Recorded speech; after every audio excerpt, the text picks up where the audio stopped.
was one of those warm summer nights when the air felt gentle, yet the shadows seemed too long. I was 17, my sister 20, and we were walking through our quiet little valley. Our favorite spot was the local elementary school playground, where swings and slides had been our companions for years.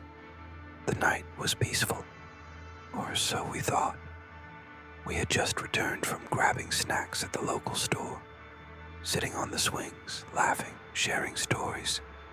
I felt safe, but suddenly a sharp thud broke the calm. A small stone hit the gravel a few feet away. My heart skipped a beat. "Did you hear that?" I whispered to my sister. She hadn't. Another thud came, closer this time. The darkness suddenly felt alive. The playground, familiar in daylight, had transformed into a maze of shadows and uncertainty. Another stone fell, this one striking dangerously near the swing we were on. My sister and I instinctively scrambled, using the swing set poles as a makeshift shield. Every nerve in my body screamed that we were being watched. Then I saw him. A tall, hooded figure stood on the roof of the school building. His cloak or coat reached his ankles, and the hood shadowed his face completely. My sister gasped, clutching my arm. I couldn't move, couldn't speak. Fear rooted me to the ground. The stones kept coming closer each time. My imagination ran wild, picturing every horror story I had ever heard. But this was real enough to make my knees shake and my hands tremble. The figure's presence was oppressive, yet silent. We couldn't see his face, couldn't tell his intentions, but the weight of his gaze was enough to freeze us in place. We ran, scrambling through the fence onto the side street. Our breaths came in short, frantic gasps. Every sound behind us, an echo, a rustle, a clink, made us flinch. Were the stones still following? Was he coming after us? Once home, safety was relative. The walls could not protect our minds from the memory of that night.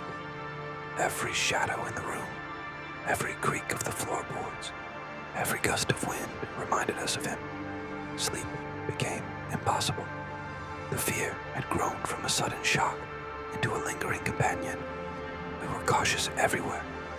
Daylight didn't remove the tension. Every stranger, every unfamiliar noise made our hearts race. Weeks later, a small stone appeared on our garden path. Smooth, deliberate, unlike any stone nearby.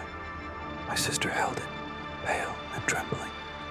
"He's still here," she whispered. And she was right. Finally, unable to tolerate the fear any longer, we decided to confront it.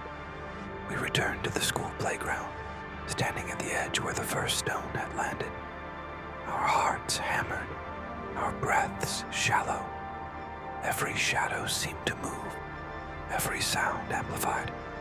And then he appeared, the hooded figure, taller than I remembered, unmoving but full of menace. Another stone fell, striking the gravel near our feet. My stomach turned. Arzu and I froze, feeling the same terror as before. But now, a strange determination formed in the back of my mind. "Who are you? What do you want?" I shouted, my voice trembling but louder than before. No response. Only the dark silhouette, silent and commanding. Another stone fell. My sister screamed softly, my heart pounding. But something had changed. I refused to let fear control me. We weren't going to run blindly this time. The figure raised his hand, paused, then disappeared. Just like that, silence returned, but heavier, charged with an invisible weight. Months later, while helping a neighbor, we found an old newspaper clipping. Mysterious rooftop watcher sparks fear in local schools. The hooded figure wasn't unique to us. He had been haunting our valley for years, leaving children and teenagers terrified, yet never caught. He had been a shadow in the night, real yet elusive, feeding on fear and remaining unseen. We realized that surviving wasn't just about fleeing. It was about courage, about reclaiming control over our lives and our minds. The figure may have existed, but his power depended on fear. And now we understood. Courage could illuminate even the darkest corners. Years later, Arzu and I returned to the schoolyard. The swings moved gently in the breeze. Children laughed and ran across the playground. The gravel sparkled harmlessly. We paused where the stones had fallen, where the hooded figure had stood. For a fleeting moment, the shadows seemed alive. But then, nothing. No figure, no stones, no screams. We smiled, hand in hand. Fear had no hold over us anymore. The valley, the shadows, even the memory of that night had become a story of survival, courage, and the bond between two sisters. The wind whispered through the trees, carrying the faint memory of a scream, a shadow, and the resilience of two sisters who refused to be broken by fear. From that night on, we walked through the valley with a new awareness. Shadows may exist, but courage and unity could always guide us through the darkness.